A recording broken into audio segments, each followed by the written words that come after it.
ก็รู้สึกตกใจอย่างมากพี่สาวกำลังจะถูกแฟนสาวที่เขารักขายไปเมียนมาเหนือคืนนี้เท่านั้นเขาจะถูกขังอยู่ในคุกใต้ดินของสวนแห่งหนึ่งในต่างประเทศอยู่กับแมลงสาบและหนูเจอกันอีกทีจะเป็นครึ่งปีต่อมาแล้วนะแต่พี่สาวกลับหัวเราะเยาะอย่างดูถูกไม่เชื่อเลยว่าแฟนสาวของเขาจะทำแบบนั้นกับเขาไม่รู้เลยว่าเด็กหญิงคนนี้เป็นยอดฝีมือระดับเทพในครั้งหนึ่งที่ทำการขับไล่ปีศาจ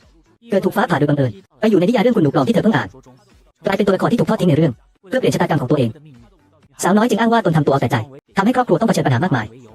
จึงขอออกไปอยู่คนเดียวเพื่อทบทวนตัวเองและด้วยเหตุนี้จึงได้รับเงินใช้จ่าย4 ล้านในขณะที่เธอคิดจะทำต่อไปพยายามรวบรวมเงินให้ได้6 ล้านแต่แม่กลับจับมือเด็กสาวไว้แน่นบอกว่าไม่มีใครสามารถไล่เด็กสาวออกไปได้ที่แท้คนนี้ก็คือคุณนายลินซูผู้เสียงอะไรนะเธอสวยจริงๆน่าเสียดายที่แต่งงานกับผู้ชายแบบนี้ได้ยินมาว่าตระกูลหลินเคยไม่ใช่ตระกูลใหญ่